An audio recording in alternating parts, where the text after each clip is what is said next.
Hello दोस्तों, master gold star में आप लोगों का स्वागत है। आज हम लोग पढ़ेंगे मौलिक अधिकार का पार्ट टू। कल हमने पार्ट वन पढ़ लिया था। जिन्होंने पार्ट वन नहीं देखा है वो जल्दी से जाए, पहले पार्ट वन देखें, उसके बाद पार्ट टू देखें। ठीक है, तो चलिए आज का क्वेश्चन हम शुरू करते हैं। आज का हमारा पहला क्वेश्चन है, निम्नलिखित में से कौन सा अधिकार भारतीय संविधान के अनुच्छेद 32 के अंतर्गत परावर्तित किए जा सकते हैं। तो अनुच्छेद 32 के अंदर हम जानते हैं क्या आता है, मौलिक अधिकार आता है, क्योंकि मौलिक अधिकार जो है वो अनुच्छेद 12 से लेकर के कितना तक है, 35 तक, इनके बीच में अनुच्छेद 32 भी आता है। अनुच्छेद 32 के अंतर्गत ही आप मौलिक अधिकार को लेकर सुप्रीम कोर्ट जा सकते हैं। तो सुप्रीम कोर्ट जो है आपको 5 तरह का रिट जारी करता है। पहला बंदी प्रत्यक्षीकरण, दूसरा परमादेश, तीसरा प्रतिषेध लेख, चौथा उत्प्रेषण और पांचवा जो है अधिकार परीक्षा लेख। ये 5 तरह का रिट जारी कौन करता है, तो सुप्रीम कोर्ट जारी करता है। अगला है, मौलिक अधिकारों को लागू करने के लिए निम्नोक्त में से कौन सी न्यायालय द्वारा जारी किया जा सकता है। मौलिक अधिकार को लागू करने के लिए कौन सा न्यायालय रिट जारी कर सकता है। यहाँ पे रिट नहीं दिया है, यहाँ पे कौन सा रिट जारी कर सकता है, मतलब कौन सा रिट जारी होगा उसमें, तो उसमें होगा समादेश रिट। ठीक है, मौलिक अधिकार को लागू करने के लिए समादेश रिट को जारी करता है। कौन जारी करेगा, तो सुप्रीम कोर्ट जारी करेगा। अगला है, व्यक्तिगत स्वतंत्रता के लिए निम्नलिखित में से कौन सी रिट याचिका दायर की जा सकती है। तो कौन सी रिट याचिका दायर की जाएगी, व्यक्तिगत स्वतंत्रता के लिए। तो व्यक्तिगत स्वतंत्रता के लिए आता है हेबियस कॉर्पस, बंदी, जिसे बंदी प्रत्यक्षीकरण भी कहते हैं। बंदी प्रत्यक्षीकरण में क्या होता है कि यदि किसी को 24 घंटे से ज़्यादा पुलिस की हिरासत में अगर रख लिया गया है, तो उसके जो परिजन है वो सुप्रीम कोर्ट में इसका अपील कर सकते हैं कि 24 घंटे से ज़्यादा हो गया है, अब उसका अधिकार है कि उसे जज कोर्ट के सामने पेश किया जाए, कोर्ट में पेश किया जाए, यानी जज के सामने पेश किया जाए उसे। अगला है 74 नंबर, कौन सी व्यक्तिगत स्वतंत्रता से संबंधित है। तो व्यक्तिगत स्वतंत्रता से जो संबंधित है वो है बंदी प्रत्यक्षीकरण। सिर्फ जो एक आदमी को बंदी किया गया है ये उसके लिए है, तो इसे व्यक्तिगत स्वतंत्रता भी कहते हैं। ये एक तरह का रिट है जो कौन जारी करता है, सुप्रीम कोर्ट जारी करता है पुलिस के खिलाफ। 75 नंबर है, निम्न विभिन्न प्रकार के समादेश, जिसे रिट भी कहते हैं, जारी करने का अधिकार सर्वोच्च न्यायालय के अतिरिक्त निम्न में से किन न्यायालयों के प्राप्त है। तो सर्वोच्च न्यायालय के साथ साथ कौन से राज्य रिट जारी कर सकते हैं, तो राज्य के उच्च न्यायालय यानी हाई कोर्ट। ठीक है, अगला है 76 नंबर, बंदी प्रत्यक्षीकरण के अतिरिक्त निम्न में से किस याचिका को उच्च न्यायालय में जारी कर सकता है। तो बंदी प्रत्यक्षीकरण को जारी कर सकता है उत्प्रेषण, समादेश, अधिकार की इच्छा, यानी तीनों तरह से बंदी प्रत्यक्षीकरण को जारी किया जा सकता है। बंदी प्रत्यक्षीकरण एक लैटिन शब्द है जिसका अर्थ है आपके पास शरीर होना चाहिए। रिट एक अदालत के समक्ष ऐसे आदमी को पेश करने के लिए जारी की जाती है जिसे हिरासत में या जेल में रखा गया है और हिरासत में लेने के 24 घंटे के भीतर उसे मजिस्ट्रेट के समक्ष पेश नहीं किया गया, और यदि यह पाया गया कि हिरासत में अवैध तरीके से रखा गया है तो कोर्ट ऐसे व्यक्ति को रिहा कर देगी। रिट का उद्देश्य अपराधी को दंडित करने का नहीं होता, अवैध तरीके से हिरासत में लिए गए व्यक्ति को रिहा करना होता है। अगला है, बंदी प्रत्यक्षीकरण याचिका किसके लिए जारी किया जा सकता है। केवल निरुद्ध व्यक्ति द्वारा ही दाखिल किया जा सकता है, ऐसी बात नहीं है। केवल हितबद्ध व्यक्ति द्वारा ही जारी किया जा सकता है, ये भी नहीं है। किसी भी निजी व्यक्ति द्वारा दाखिल किया जा सकता है, तो ये भी मतलब है निजी व्यक्ति भी कर सकता है, लेकिन केवल नहीं हो सकता कहीं भी। निरुद्ध व्यक्ति या हितबद्ध व्यक्ति दोनों द्वारा दाखिल किया जा सकता है। हाँ, मतलब जिसको बंदी किया गया है वो भी जारी कर सकता है, और उसके परिवार और उसके परिजन जो है वो उसके चाहने वाले दोस्त यार जो है वो भी जारी कर सकते हैं, मतलब लेके जा सकते हैं, दाखिल कर सकते हैं सुप्रीम कोर्ट में। तो ऑप्शन डी हमारा बिल्कुल सही हो जाएगा। अगला है, निम्नलिखित में से किस स्थिति में बंदी प्रत्यक्षीकरण याचिका जारी की जाती है। तो बंदी प्रत्यक्षीकरण जो याचिका है वो दोषपूर्ण पुलिस नज़रबंदी के कारण होता है, जिसे पुलिस नज़रबंद कर लेती है, कोर्ट रिप्रेस नहीं कर रही है, तो ये उस टाइम किया जाता है। अगला है, किसी व्यक्ति का अवैध निरोध के मामले में न्यायालय द्वारा जारी कृत परमादेश निम्न में से कौन करता है? तो परमादेश जो है वो बंदी प्रत्यक्षीकरण के द्वारा किया जाता है।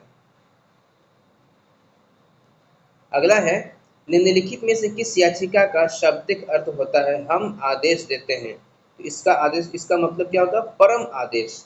ठीक है, परम आदेश मतलब हम आदेश देते हैं। जो देगा कौन? परम आदेश देगा, ये सुप्रीम कोर्ट देगा, नीचे ऊपर मतलब ऊपर वाला अधिकारी देगा नीचे वाले अधिकारी को। परमादेश का लेख उस समय जारी किया जाता है जब कोई पदाधिकारी अपने सार्वजनिक कर्तव्य का निर्वाह नहीं करता। इस प्रकार आज्ञा पत्र के आधार पर अधिकारी को उसके कर्तव्य का पालन करने का आदेश दिया जा सकता है। कोई भी ऊंचा अधिकारी अपने नीचे अधिकारी को परम आदेश का पत्र लिख के दे सकता है कि भैया हमारा परम आदेश हमारा है, तुम ये काम करो। अगला है, अगला हम पढ़ेंगे 81 नंबर। निम्न समादेशों में से कौन सा समादेश किसी अवैध व्यक्ति से सरकारी पद को बचाने के लिए जारी किया जाता है? तो सरकारी पद को बचाने के लिए जारी किया जाता है उत्प्रेक्षण, परमादेश, निषेधाज्ञा या अधिकार परीक्षा। तो ये अधिकार है, अधिकार परीक्षा किया जाता है। अधिकार परीक्षा लेख में जब कोई व्यक्ति ऐसे पदाधिकारी के रूप में कार्य करने लगता है जिसके रूप में कार्य करने का उससे वैधानिक रूप से अधिकार नहीं है, तो न्यायालय अधिकार परीक्षा से आदेश के द्वारा उस व्यक्ति से पूछता है वह किस अधिकार से कार्य कर रहा है, और जब तक वह इस बात का संतोषजनक उत्तर नहीं देता तब तक वह कार्य नहीं कर सकता। तो ये होता है अधिकार परीक्षा। मतलब ये है कि कोई भी आदमी जिसका वो काम नहीं है, जैसे एक पुलिस अधिकारी है, वो खुद को जज समझने लगा, अब बोलने लगा वो खुद ही सब कुछ फैसला देने लगा, सब कुछ केस आधा गया वही सब कुछ निपटाते गया। तो यहाँ पे जो है न्यायालय पूछेगा भाई आप कौन हो?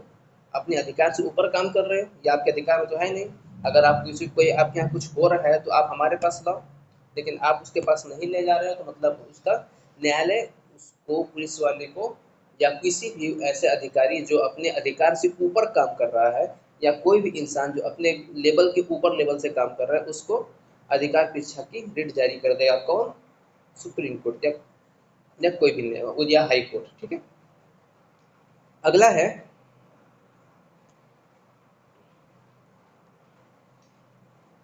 व्यक्ति, निगम अथवा अधीनस्थ अधिकरण किस कार्य को रोकने के लिए आबद्ध है? इस कार्य को करने के लिए जारी करने वाले रिट को क्या कहते हैं?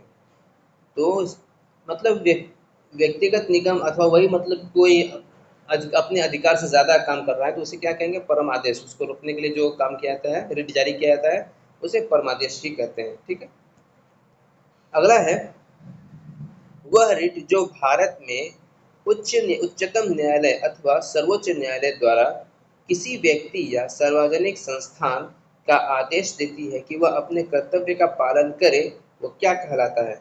वो कहलाता है परमादेश। वह कहेगा परमादेश, परम आदेश। ठीक है, अगला है, निम्नलिखित में से किस लेख यानी रिट के द्वारा किसी सक्षम न्यायालय द्वारा किसी व्यक्ति, निगम या निचली अदालत को कोई ऐसा कार्य करने के लिए आदेश दिया जाता है जो उसकी कर्तव्य सीमा में आता है और उसे पूरा करना चाहिए, तो उसे क्या कहेंगे? देखिए यहाँ पे क्या दिया है, उसे कर्तव्य सीमा में आता है, और एक आएगा उसे कर्तव्य सीमा में नहीं आएगा। तो जब भी कर्तव्य सीमा में नहीं लिख देगा तो वहाँ पे पूछेगा अधिकार परीक्षा, आपका अधिकार कहाँ है, अधिकार दिखाओ अपना। और लेकिन यहाँ पे क्या दिया, उसकी कर्तव्य सीमा में आता है, तो यहाँ पे हो जाएगा परम आदेश। मतलब हम तुमको आदेश देते हैं तुम करो, यहाँ पे है परम आदेश, क्योंकि उसके अधिकार के अंदर है तो वही करेगा। तो हम तुमको अधिकार देते हैं, आदेश देते हैं कि तुम करो, लेकिन अगर ये उसके अधिकार के ऊपर का काम है तब वो उससे पूछेगा, अधिकार परीक्षा में आ जाएगा कि तुम्हारा अधिकार कहाँ है, अपना अधिकार दिखाओ, कैसे तुमने ये काम कर दिया। ठीक है, अगला है 85 नंबर।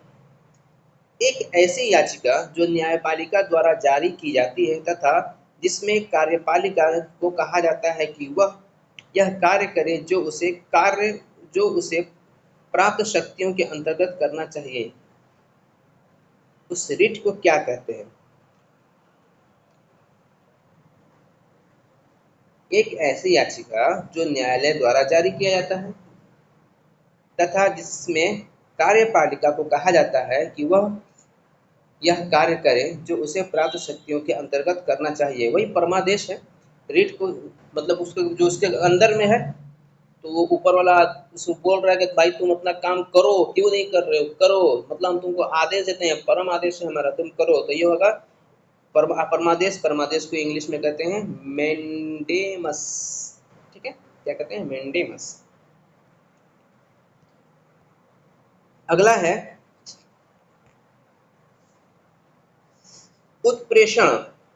रिट निम्न में से किस आधार पर जारी किए जाते हैं?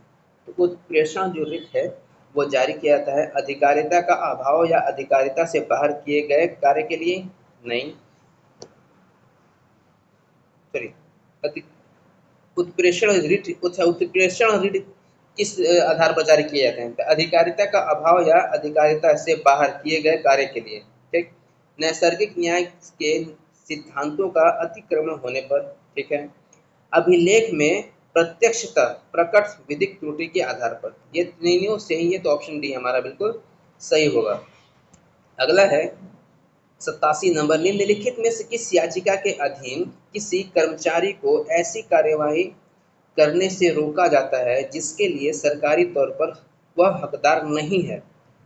सरकारी तौर पर हकदार नहीं है, यहाँ पे आ गया ना, उसके उसके हकदार नहीं है। अब इससे पहले हमने क्या पढ़ा था परमादेश में कि उसके अंडर में वह काम है। यहाँ पे क्या है, उसके हक नहीं है, तो वो क्या कहेगा, अधिकार परीक्षा कहेगा, तुम्हारा अधिकार क्या है, अपना अधिकार दिखाओ। ठीक है, अगला है न्यायालय द्वारा जारी किए गए परमादेश के माध्यम से न्यायालय न्यायालय क्या काम करेगा? किसी व्यक्ति को उपस्थित होने के लिए कह सकता है, किसी व्यक्ति को कुछ समय के लिए छोड़ा जा सकता है, अपने अधीनस्थ न्यायालय से केस मंगा सकता है, या चौथा नंबर, किसी व्यक्ति या संस्थान को उसके सार्वजनिक दायित्व तथा कर्तव्य का पालन करने के लिए जारी किया जा सकता है। देखिए यहाँ परमादेश में वो अपना आदेश देगा ये काम करने के लिए, तो यही हो जाएगा ऑप्शन डी। अगला है कौन मूल अधिकारों के अंतर्गत नहीं आता? तो मूल अधिकार के अंतर्गत स्वतंत्रता का अधिकार अभी भी है, 7 स्वतंत्रता के अधिकार थे, अभी कितना है, अभी 6 है उसमें।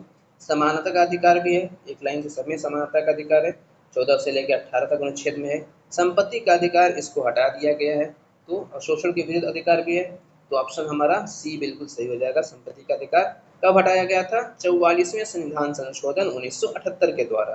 ठीक है, अच्छा, उसे अब रखा कहाँ गया है? तो अनुच्छेद 301 में रखा गया है, विधि अधिकार हो गया है, अब वो संपत्ति का अधिकार और विधिक अधिकार हो गया है। अगला है भारत के संविधान के तहत निम्नलिखित में से कौन सा एक मौलिक अधिकार नहीं है? वही आ गया, देखिए, समानता का अधिकार, स्वतंत्रता का अधिकार, नागरिकता का अधिकार, शोषण के विरुद्ध अधिकार। अरे, भारत के संविधान के तहत निम्नलिखित कौन सा एक मौलिक अधिकार नहीं है? मौलिक अधिकार नहीं है, समानता का अधिकार है, स्वतंत्रता का अधिकार, हम नागरिकता का अधिकार तो हमने नहीं पढ़ा है, शोषण के विरुद्ध अधिकार, ये तीनों है, पर ये सी जो है नागरिकता का अधिकार ये नहीं है। अब नागरिकता का अधिकार, आप भारत का अगर नागरिक नहीं है तो आप नागरिकता लेने के लिए कई सारे ऑप्शन देते हैं, उसके तहत आप भारत का नागरिक बन सकते हैं, उसको फॉलो करना होगा। ये हमारे 6 अधिकार है, समता का अधिकार, स्वतंत्रता का अधिकार, शोषण के विरुद्ध अधिकार, धर्म स्वतंत्रता का अधिकार, संस्कृति और शिक्षा संबंधी अधिकार, संवैधानिक अधिकार। ये जो संवैधानिक अधिकार है ये अनुच्छेद 32 में है, और यही जो है अनुच्छेद 32 के तहत ही सारे रीट जारी किए जाते हैं। ठीक है, संवैधानिक उपचारों का अधिकार इसे कहते हैं। अगला है संपत्ति के मौलिक अधिकार को कब समाप्त किया गया था? अभी हमने पढ़ा है कि 44वें संविधान संशोधन 1978 के द्वारा इसे समाप्त किया गया था, तो ऑप्शन ए हमारा सही हो जाएगा। अगला है संपत्ति का अधिकार। मैंने इससे पहले ही बताया कि संपत्ति का अधिकार अब क्या हो गया है, एक विधि कानूनी अधिकार हो गया, यानी विधिक अधिकार हो गया है, जो अनुच्छेद 300 के ए के तहत आता है। ठीक है, अगला है 44वें संविधान संशोधन विधेयक द्वारा किस मौलिक अधिकार को सामान्य वैधानिक अधिकार बना दिया गया? तो संपत्ति के अधिकार को। अगला है, संपत्ति के मूल अधिकार को किस संविधान संशोधन अधिनियम द्वारा समाप्त किया गया है? तो 44वें संविधान संशोधन 1978 के द्वारा। निम्नलिखित में से कौन सा मौलिक अधिकार नहीं है? तो मौलिक अधिकार कौन सा नहीं है? तो संपत्ति का अधिकार। मतलब इतना रिवाइज करा दे रहा है ना कि आपको बिल्कुल याद होना ही होना है। कितना याद नहीं करेंगे, 2 बार 3 बार 4 बार कई बार रिपीट कर रहा है, रिपीट पर रिपीट कर रहा है कि आप एकदम बिल्कुल याद कर लें, उसको बोलने न पाए दोबारा। कैसे याद नहीं होगा? कहने का मतलब ये है, भारतीय संविधान के अनुसार संपत्ति का अधिकार क्या है? तो संपत्ति का जो अधिकार अब क्या हो गया है? पहले मूल अधिकार था, अभी विधिक अधिकार हो गया है। ठीक है। अगला है, संपत्ति के अधिकार को मूल अधिकार की श्रेणी से हटाकर किस अनुच्छेद के अंतर्गत रखा गया है? तो 300 क यानी 301 के तहत रखा गया है। विधि अधिकार हो गया है अब वो। ठीक है। अगला है, भारत के संविधान के अनुसार जो संवैधानिक अधिकार है किंतु मूलभूत अधिकार नहीं है, वो क्या कहलाता है? तो धार्मिक स्वतंत्रता का अधिकार, संस्कृति, शोषण, संपत्ति का अधिकार। संपत्ति का अधिकार ही अब मूलभूत अधिकार नहीं है। अगला है, भारतीय संविधान का निम्नलिखित में से कौन सा अनुच्छेद यह निर्धारित करता है कि राज्य कोष से संपोषित कुआं, तालाबों एवं स्नान घाटों का प्रयोग करने से किसी भी नागरिक को वंचित नहीं किया जा सकता? हाँ, पहले ये चीज था आज़ादी से पहले, और कि कुछ लोग, विशेष वर्ग के लोगों को सार्वजनिक जगहों पर जाने की और उस चीज़ों की इस्तेमाल करने की आज्ञा नहीं थी। लेकिन जब ये संविधान लागू हुआ तो भीमराव अंबेडकर जी, क्योंकि उसी कैटेगरी से आते थे, वो उसी वर्ग से आते थे, तो उन्होंने इस चीज़ को बहुत ही अच्छे से उसमें समाप्त किया है, और ये हमारा हो गया है अब अनुच्छेद 15 के तहत। ठीक है। इसे अस्पृश्यता का भी अंत कहा जाता है, समानता का अधिकार जो हो गया है। ठीक है। अब आप समान आदमी हर जगह, हर आदमी जा सकता है, किसी विशेष वर्ग के लिए कोई स्पेशल जगह नहीं है। अब सब एक समान देखा जाएगा, चाहे वो अमीर हो या गरीब हो, किसी भी वर्ग का हो, किसी भी धर्म का हो, किसी भी नस्ल का हो, किसी भी जाति का हो, या किसी भी रंग भेद का हो, कोई भी भेदभाव अब नहीं किया जाएगा।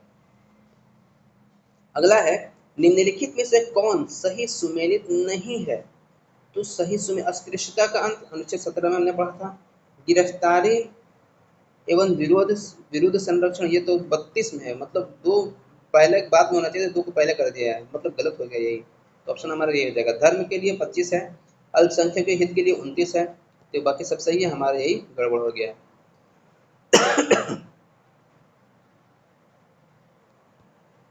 आगे देखते हैं 101 नंबर अपना।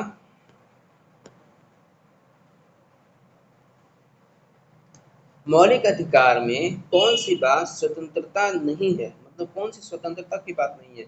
हड़ताल करने की आज़ादी। हड़ताल करने की आज़ादी है क्या? जाओ भाई हड़ताल करो, हम तुमको छूट देते हैं, ऐसी बात नहीं है। हड़ताल करने की आज़ादी नहीं है यहाँ भारत में। मतलब आप अपने हक के लिए कर सकते हो, वो अलग बात है, लेकिन संविधान इसकी इजाज़त नहीं देता।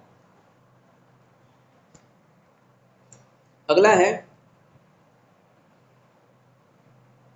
किस वाद ने संसद को मौलिक अधिकार में संशोधन का अधिकार दिया? तो मौलिक अधिकार में जो संशोधन होता है वो राजनारायण बनाम इंदिरा गांधी वाद के, केशवानंद में हुआ था, केशवानंद में हुआ था। 1973 में केशवानंद बनाम भारतीय केरल राज्य में मामला में सर्वोच्च न्यायालय की 13 न्यायाधीशों की पीठ ने अपने संवैधानिक रूप से संशोधित करते हुए कहा कि संविधान संशोधन के अधिकार पर एकमात्र प्रतिबंध यह है कि उसके माध्यम से संविधान के मूल ढांचे में क्षति नहीं पहुंचनी चाहिए। ठीक है। केशवानंद बनाम, बहुत ही केरल के थे ये केशवानंद, और बहुत ही मशहूर केस रहा है ये। अगला है, किसी न्यायालय द्वारा न्यायाधिकरण के आदेश को रद्द करने के लिए निम्नलिखित में से कौन सी रिट जारी की जाती है? तो कौन सी रिट जारी की जाती है? किसी न्यायालय द्वारा न्यायाधिकरण के आदेश को रद्द करने के लिए निम्न में से कौन सी आदेश जारी की जाती है? तो परमादेश तो नहीं है, प्रतिषेध भी नहीं है, अधिकार परीक्षा भी नहीं है, ये हो जाएगा उत्प्रेषण। ठीक है। उत्प्रेषण एक लैटिन शब्द है जिसका सूचित करने के लिए है। उत्प्रेषण को एक न्यायिक आदेश के रूप में परिभाषित किया जाता है जो आचरण से संबंधित होता है और कानूनी कार्यवाही में उपयोग किया जाता है। ऐसे विभिन्न प्रकार के आधार हैं जिसके आधार पर उत्प्रेषण की रिट जारी की जाती है। अधिकार क्षेत्र का अभाव, न्याय क्षेत्र का दुरुपयोग, अधिकार क्षेत्र का दुरुपयोग, समान न्याय में सिद्धांतों का उल्लंघन। अगर कोई ऐसा कर पकड़ा जाता है ये चार काम करते हुए तो उसके लिए उत्प्रेषण का रिट जारी किया जाएगा। ठीक है, अगला है निम्नलिखित में से कौन सा मूल अधिकार विदेशी नागरिकों को प्राप्त नहीं है? विधि के समक्ष समता का अधिकार, अभिव्यक्ति की स्वतंत्रता का अधिकार, अभिव्यक्ति की स्वतंत्रता का अधिकार, यही है जो कि मूल अधिकार विदेशी नागरिकों को प्राप्त नहीं है। बाकी प्राण व देह स्वतंत्रता का अधिकार भी है, शोषण के विरुद्ध अधिकार भी है, विधि के समक्ष समता का अधिकार भी है, व्यक्तिगत स्वतंत्रता का अधिकार नहीं। अब ये नहीं कि भाई हमको कुछ भी बोलने का, भारत में आके भारत के खिलाफ ही बोलना शुरू कर दिए तो ये उनको उनका स्वतंत्रता नहीं है। भाई भारत में आए हो तो ढंग से रहो चुपचाप से। अगला है 6 वर्ष की आयु से 14 वर्ष की आयु के बीच सभी बच्चों को शिक्षा का अधिकार क्या है? मूल अधिकार है, राज्य के निर्देशक तत्व के सम्मिलित है, या संवैधानिक अधिकार है, या उपरोक्त में से कोई नहीं। तो हमने पढ़ा था कल 14 से लेकर 0 से लेकर 6 महीने 6 वर्ष से लेकर 14 वर्ष तक के बच्चों को शिक्षा का अधिकार क्या है? मूल अधिकार दिया गया है। अगला है समानता का अधिकार संविधान के निम्न अनुच्छेदों में से किसके अंतर्गत दिया हुआ है? जो समानता का अधिकार है ना वो दिया गया है किसमें? 13, 14, 15 में समानता का अधिकार दिया है। 13 में दिया है, 13 में नहीं है, 14, 15, 16 ये 3 में है। ठीक है, तो 2, 3, 4 हो जाएगा हमारा, ऑप्शन सी बिल्कुल सही होगा।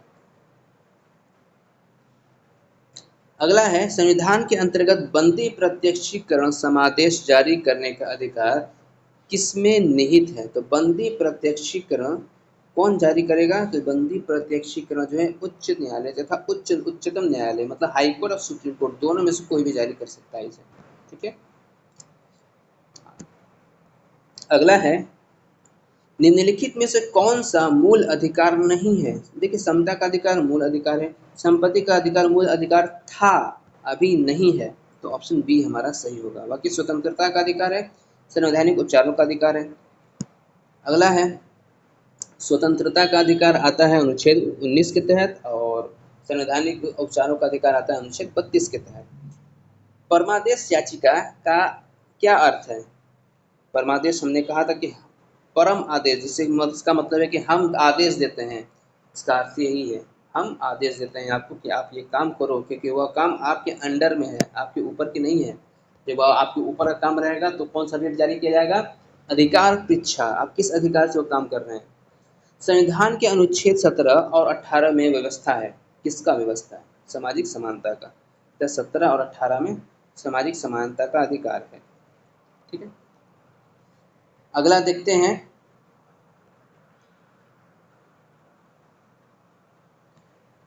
किसी अर्ध न्यायिक सार्वजनिक अधिकारी को अपने अनिवार्य कर्तव्य के लिए मजबूर करने के लिए उद्देश्य से उच्चतम न्यायालय द्वारा जारी किए गए रिट को क्या कहते हैं?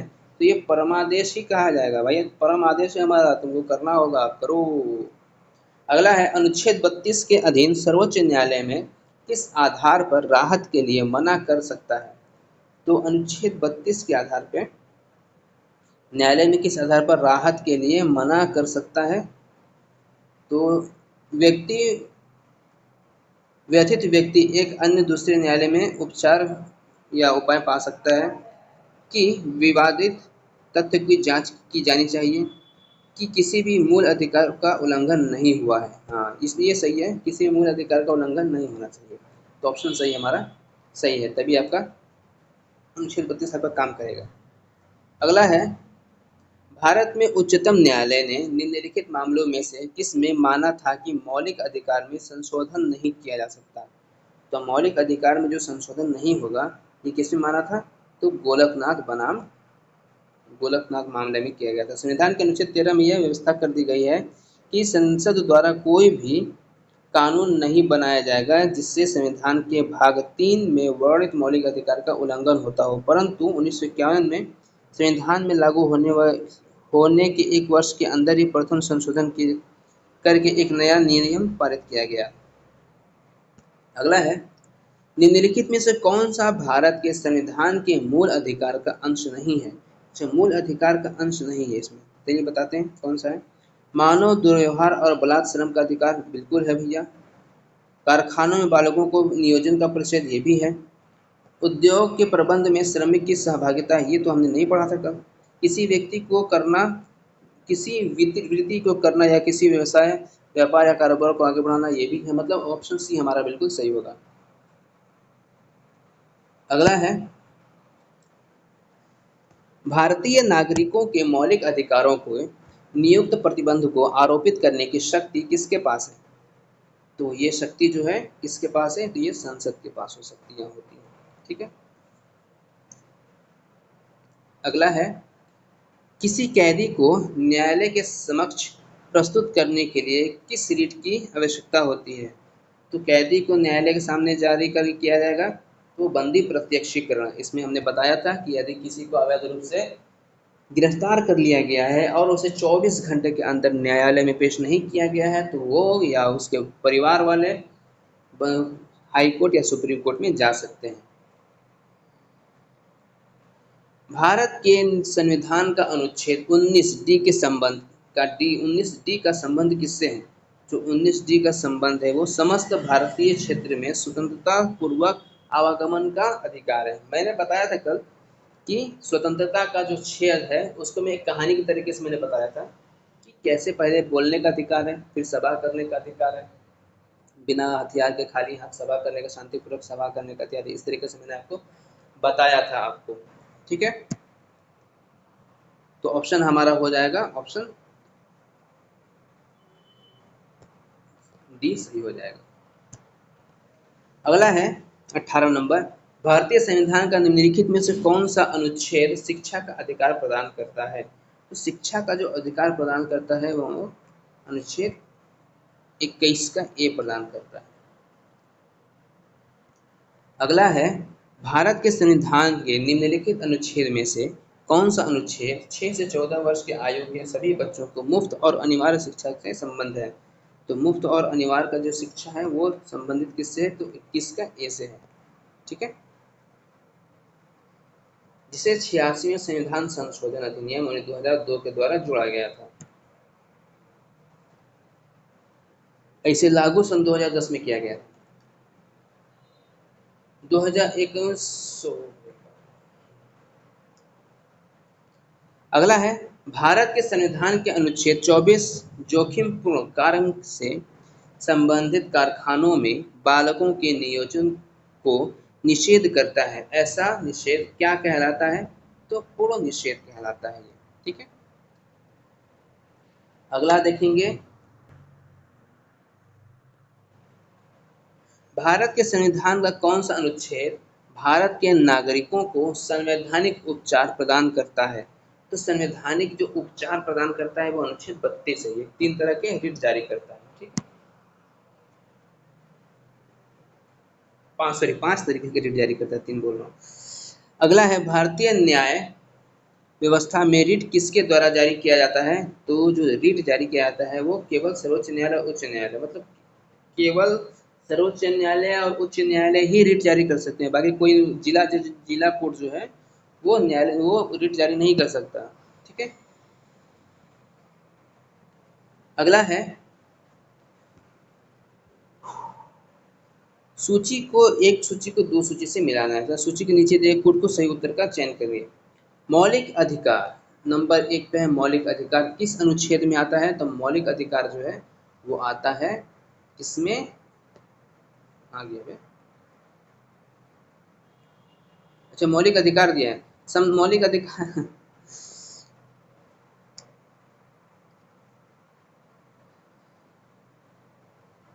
तो इसमें मौलिक अधिकार के पहले में आता है समता का अधिकार। तो समता का अधिकार हम जानते हैं जो 14 से 18 में आता है, यानी ए का 1 हुआ, तो 1 का 1 2 दिया है, सी में भी दिया है और बी में भी दिया है। बी हमारा क्लियर करेगा। वाक का अधिकार यानी बोलने का अधिकार, तो बोलने का अधिकार ये किस में है? तो 19 में है। ठीक है, बोलने का अधिकार जो है 6 अधिकारों में से एक अधिकार 19 में है, अनुच्छेद 19 में। तो हमारा बी का 4 हो जाएगा। तो बी का 4 मतलब ऑप्शन हमारा सी सही हो जाएगा। ठीक है, उसके बाद धर्म का अधिकार, ये 2 हो जाएगा 25 में, और संवैधानिक उपचारों का अधिकार जो है वो अनुच्छेद 32 में हो जाएगा। अगला देखते हैं, निम्नलिखित कथनों में से कौन सा कथन गलत है? अच्छा, 3 सही है और 1 गलत है। गलत खोजते हैं, कौन सा गलत है। मौलिक अधिकार पर संविधान का भाग 3 यूएसए के बिल ऑफ राइट्स पर आधारित है। अच्छा, संविधान के अनुच्छेद 21 के अंतर्गत मृत्यु का अधिकार मूलभूत अधिकार है। मृत्यु का अधिकार मूलभूत अधिकार हो गया। अच्छा, भारतीय संविधान एक पूर्ण संघीय संविधान है। पूर्ण संघीय संविधान है।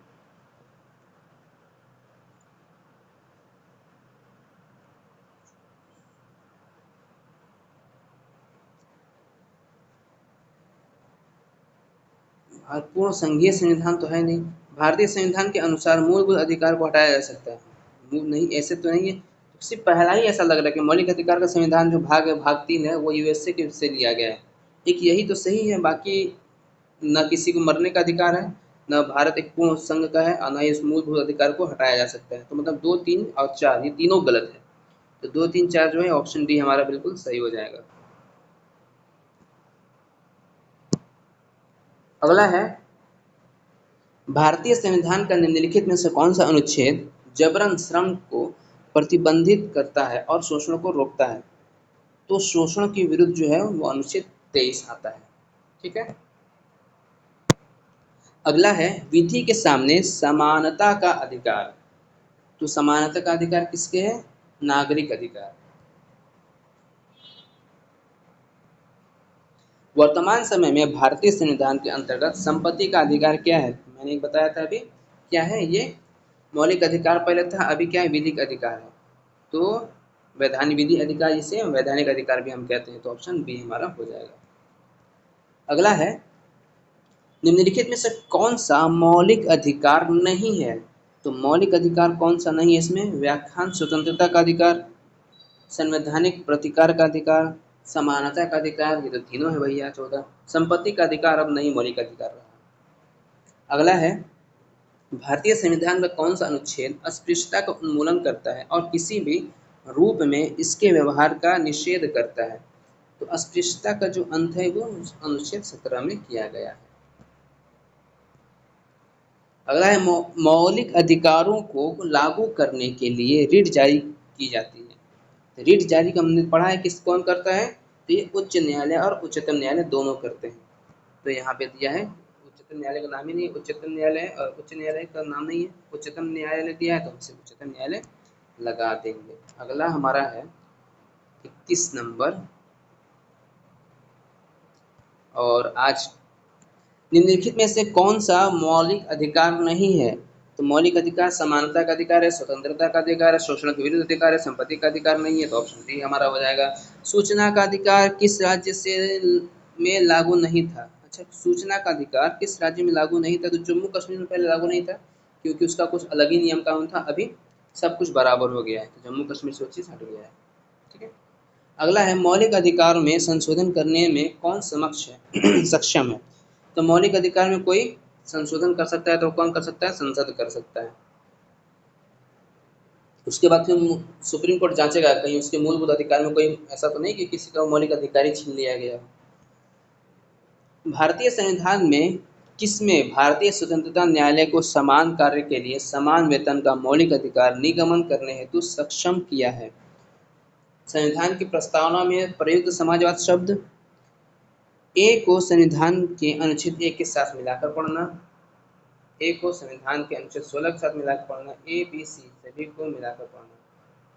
कहने का मतलब है कि भारतीय संविधान में किसमें भारतीय सर्वोच्च न्यायालय को समान कार्य के लिए समान वेतन का मौलिक अधिकार निगम करने हेतु सक्षम किया गया है? संविधान की प्रस्तावना में प्रयुक्त समाजवादी शब्द, समाजवादी शब्द तो है ही, उसके साथ अनुच्छेद 14 के साथ भी मिलाकर पढ़ना है, और उसके साथ अनुच्छेद 16 को भी मिलाकर पढ़ना है, यानी ए बी सी तीनों की मिलाकर के पढ़ना है। तो ऑप्शन हमारा डी हो जाएगा। अगला है 35 नंबर, 135वां नंबर, संविधान के अनुच्छेद 17 और 18 में व्यवस्थित है। तो 17 और 18 में है वह सामाजिक समानता है। ठीक है। अगला है संविधान के किस अनुच्छेद में जीवन और व्यक्तिगत स्वतंत्रता का अधिकार सुरक्षित है। तो जीवन और स्वतंत्रता जो स्वतंत्रता का अधिकार है वो किस में है, अनुच्छेद 21 में है। मतलब जीवन का स्वतंत्रता का जो अधिकार है, जब जीने का जो अधिकार है वो 20-21 में होता है। यही वजह है कि कोई भी आपातकाल लागू हो, ये अनुच्छेद 20 और 21 रद्द नहीं होता, बाकी सारे रद्द हो जाते हैं। ठीक है, अगला है संविधान का कौन सा अनुच्छेद धार्मिक स्वतंत्रता के अधिकार को सुनिश्चित करता है। तो धार्मिक स्वतंत्रता के अधिकार को कोई सुनिश्चित करेगा तो वो कौन करेगा, धर्म का जब भी स्वतंत्रता की बात आए तो वहां पर अनुच्छेद 25 आंख बंद करके मारना है आपको। ठीक है, अगला है संविधान का कौन सा अनुच्छेद अल्पसंख्यकों को सांस्कृतिक और शैक्षिक अधिकार प्राप्त करता है।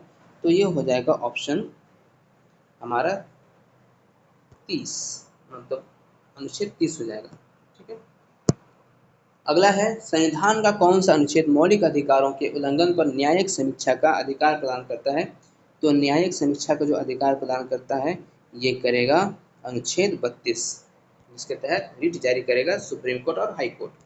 और आज का हमारा आखिरी सवाल है, और मौलिक अधिकार का आखिरी सवाल आज का है, संविधान का कौन सा अनुच्छेद समानता के अधिकार को सुनिश्चित करता है। तो समानता का अधिकार को सुनिश्चित करेगा कौन, अनुच्छेद 14। तो आज का क्लास हमारा यहीं तक रहा। आज हमने मौलिक अधिकार को 2 चैप्टर में कंप्लीट कर लिया है। कल हम पढ़ेंगे संसद से रिलेटिव सारे क्वेश्चन।